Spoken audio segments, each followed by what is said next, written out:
ہمارے حسین کون ہیں، ان کی شخصیت کیا ہے، ان کا مقام و مرتبہ کیا ہے، ان کی عظمت و رفعت کیا ہے، ان کی بلندی کیا ہے۔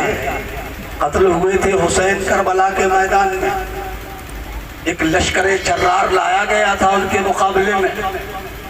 دنیا سمجھتی تھی کہ میدان مارنے والے لوگ دنیا میں کامیاب ہو جائیں گے، یہی سوچ کے آئے تھے نا وہ، مگر تنہا حسین ہے کربلا کی زمین پر، تنہا حسین کربلا میں ہے، مار کا سر کر لیا گیا، یزیدیوں نے قتل کر ڈالا خاندان حسین کو، اور انہوں نے یہ سوچا کہ ہم نے حسین کا خاندان تہے تہے کر دیا ہے، ہم نے خون بہا دیا ہے ان کا، مٹا دیا ہم نے ان کو صفائے ہستی سے، مگر قضاء و قدر کا مالک کہہ رہا تھا اے یزیدیوں غلط سوچ ہے تمہاری، ہم تم کو زندہ رکھ کر ایسی موت مارنے جا رہے ہیں، ایسی موت کہ قیامت تک اب تمہارے نام کا کوئی دوسرا پیدا نہ ہو سکے گا۔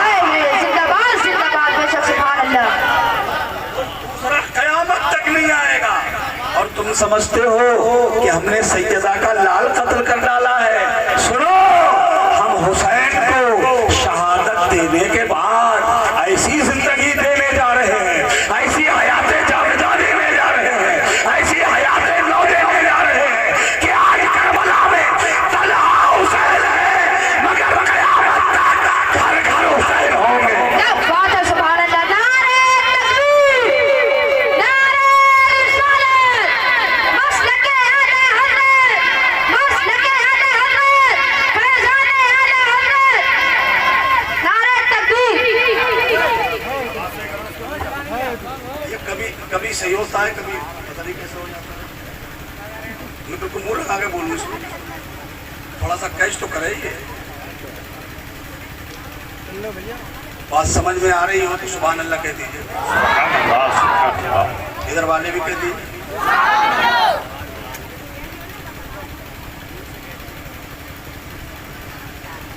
اصل میں ہماری مجبوری یہ ہے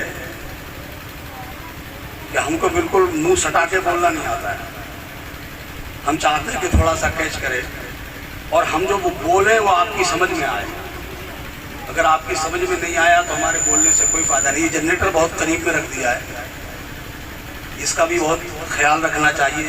اگر اسٹیج پر جنریٹر کی آواز آئے گی، مائک آواز پکڑے گا، یہ میرا تجربہ ہے۔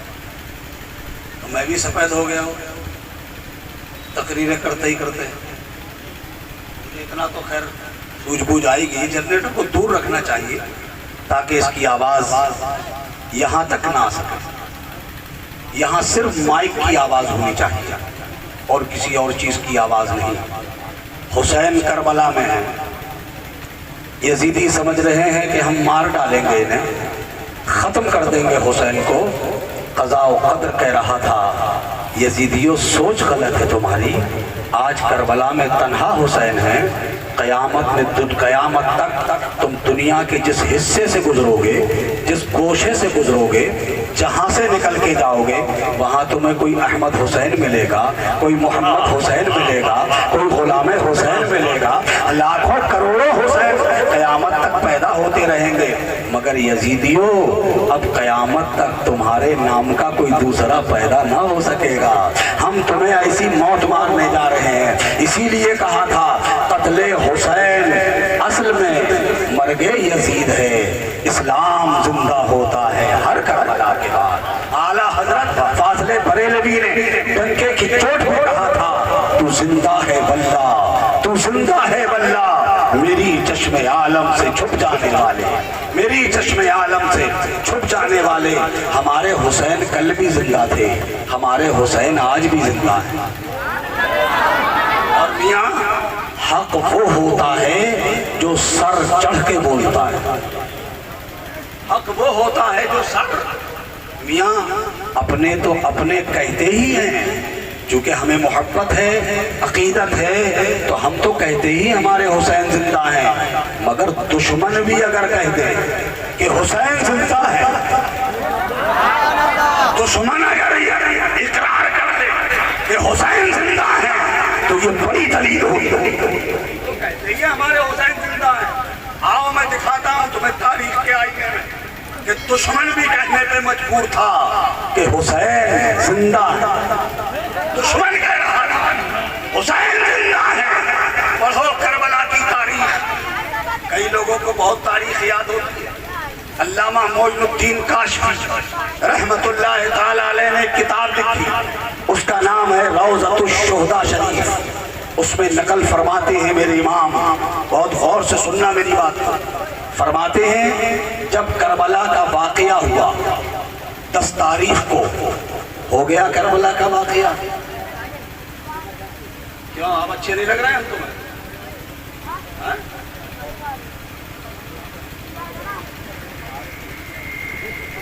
اصل میں میوزک کا دور ہے نا, مسئلہ یہ ہے. کربلا کا جب واقعہ ہوا 10 تاریخ کو, اس کے بعد خاندان حسین تہہ تیگ کر دیا گیا.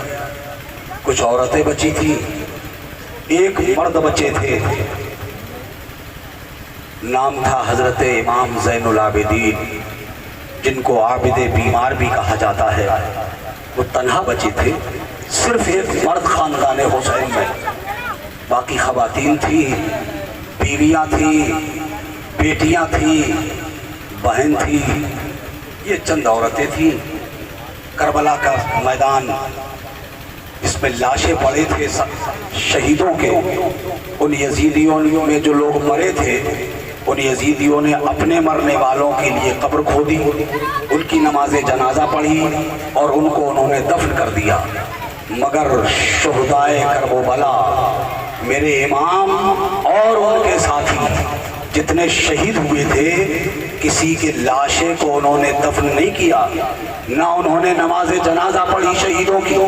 بلکہ تاریخ بتاتی ہے کہ کربلا شریف کے قریب میں ایک گاؤں تھا, اس کا نام تھا غادریہ.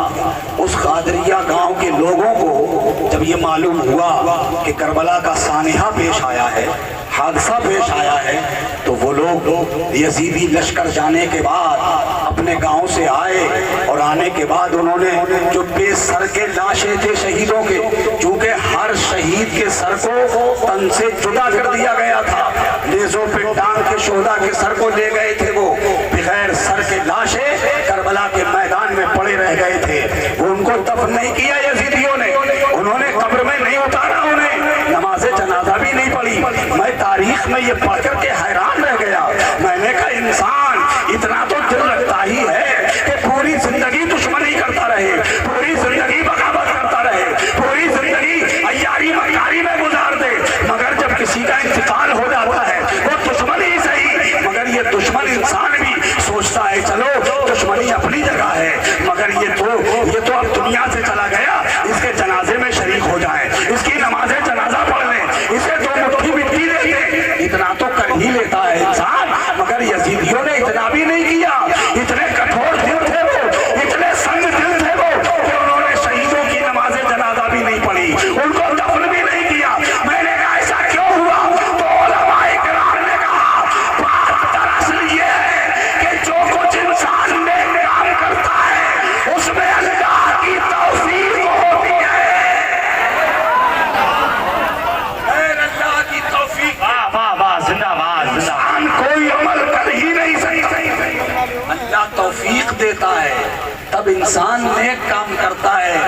یزیدیوں کو اللہ نے یہ توفیق ہی نہیں دی کہ وہ شہیدوں کی نماز جنازہ پڑھ سکے. کیوں اللہ نے توفیق کیوں نہیں دی؟ تو علماء فرماتے ہیں, اور سے سننا, یہ نکات آپ کو ہر جگہ نہیں ملیں گے, توجہ فرمائیے. علماء فرماتے ہیں اللہ نے انہیں نماز پڑھنے اور دفن کرنے کی توفیق کیوں نہیں دی؟ اس کی وجہ یہ تھی کہ اللہ تبارک و تعالی ان کے سارے دروازے جو رہائی کے لیے ہو سکتے تھے, ان سارے دروازوں کو میرا رب بند کرنا چاہتا تھا.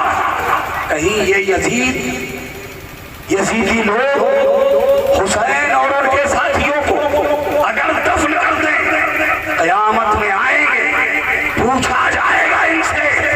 یہ اتنا تو کہہ سکیں گے اے اللہ ہمارا سارا گناہ صحیح، ہم نے بہت ظلم کیا تھا حسین پہ، ہم نے بڑی زیادتی کی تھی حسین پہ، ان کے گھر والوں کو ستایا تھا ہم نے، ان کی بیٹی سکینہ کے تھپڑ مارے تھے ہم نے، ان کی بالیاں لوچنی تھی ہم نے بڑا ظلم کیا تھا، مگر اے اللہ ہم نے سارے ظلم کیے تھے، سارے جرم کیے تھے، ہم مجرم ہیں حسین کے، مگر ہم نے ایک احسان بھی تو کیا تھا، وہ احسان یہ تھا کہ حسین کے جنازے کی نماز بھی ہم نے پڑھی تھی اور وہ دفن بھی کیا تھا، اس احسان کا تو بدلہ ہمیں دیا جائے، اس لیے اللہ نے ان کو یہ توفیق نہیں دی کہ وہ نماز جنازہ پڑھے اور کل میدان محشر میں یہ اپنا عذر پیش کر سکے، اس لیے اللہ نے انہیں توفیق نہیں دی۔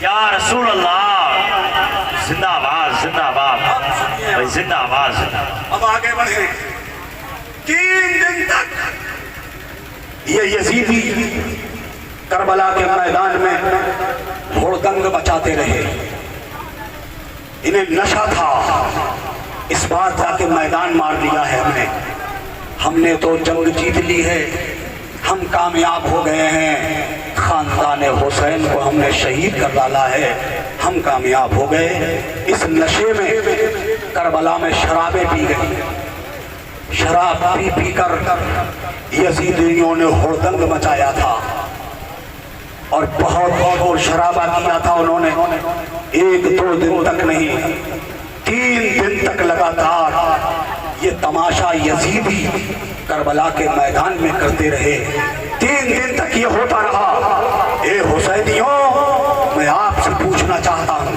ایک لمحے کے لیے ذرا غور کرنا، میرے رسول کا خاندان تو ان کے سروں سے تو خیمے بھی اتار لیے گئے تھے، میرے رسول کی وہ شہزادیاں، میرے رسول کی وہ بیٹیاں جب اپنے گھروں میں ہوتی تھی اور جبریل امین جیسا فرشتہ ان کے گھر تک تشریف لانے والا ہوتا تھا تو ان کی اجازت کے بغیر وہ فرشتہ بھی جن کے مکانوں میں قدم رکھنے کی ہمت نہیں کر سکتا تھا، آج ان رسول کی بیٹیوں کے سروں سے خیمے اتار لیے گئے، وہ ننگے آسمان کے نیچے زمین کھلی زمین پر تشریف فرما ہے، خاندان لٹ چکا ہے، ایک عابد بیمار موجود ہے، مجھے بتاؤ کیا حسینی خیمے میں کسی نے ہڑدنگ مچایا ہوگا؟ کیا کسی نے تماشا کیا ہوگا؟ کیا کسی نے نعرے بازی کی ہوگی؟ مجھے بتاؤ ایک لمحے کے لیے جس خاندان پہ یہ گزر رہا ہو کیا وہ خاندان کربلا کے میدان میں کیا ڈھول بجا رہا ہوگا؟ مجھے بتاؤ کیا امام حسین کے بیٹے حضرت امام زین العابدین کربلا میں تنہا رہ گئے تھے، کیا انہوں نے ڈھول بجایا تھا؟ نہیں، نعرے تو کہیں اور بج رہے تھے، تماشے تو کہیں اور ہو رہے تھے، ڈانس تو کہیں اور ہو رہا تھا، ناچ کود تو کہیں اور ہو رہا تھا، وہ یزیدی کر رہے تھے۔ اب اگر کوئی آج کے دور میں میرے حسین کا نام لے کر پروگرام کرتا ہے جو یزیدیوں نے کیا تھا، بولو وہ حسین والا کام کر رہا ہے یا یزید والا کام کر رہا ہے؟ وہ حسین والا کام نہیں کر رہا ہے، وہ یزید والا کام کر رہا ہے۔ 3 دن تک یہ تماشا کرتے رہے یزیدی اور 3 دن کے بعد انہوں نے قافلے کو رخصتی کی تیاری کرائی، کہا چلو کوفہ چلتے ہیں، شہیدوں کے سروں کو نیزوں پہ ٹانگا گیا، نیزہ پلم کو کہتے ہیں، پلم ہوتا ہے نا جو لوہے کو پتلا کر کے لکڑی میں گاڑتے ہیں اسے پلم کہتے ہیں، اسی کو نیزہ کہا جاتا ہے، اس کی نوک کے اوپر شہیدوں کے سر ٹانگے گئے اور جس نیزے پر میرے امام علی مقام کا سر ٹانگا گیا، جس نیزے پہ امام علی مقام کا سر مبارک رکھا گیا، اس نیزے کو خولی بن یزید نے کربلا کی ریت میں گاڑ دیا، یہ سوچ کر کہ جب قافلہ رخصتی کرے گا، چلنے کا وقت آئے گا، ہم یہ نیزہ نکال لیں گے اور رخصت ہو جائیں گے۔ نیزہ گاڑ دیا اس نے زمین میں، ادھر تیاری ہوئی اور تیاری ہونے کے بعد جب رخصتی کا نقارہ بجا، چلو خولی بن یزید گیا کہ میں نیزہ نکال لوں،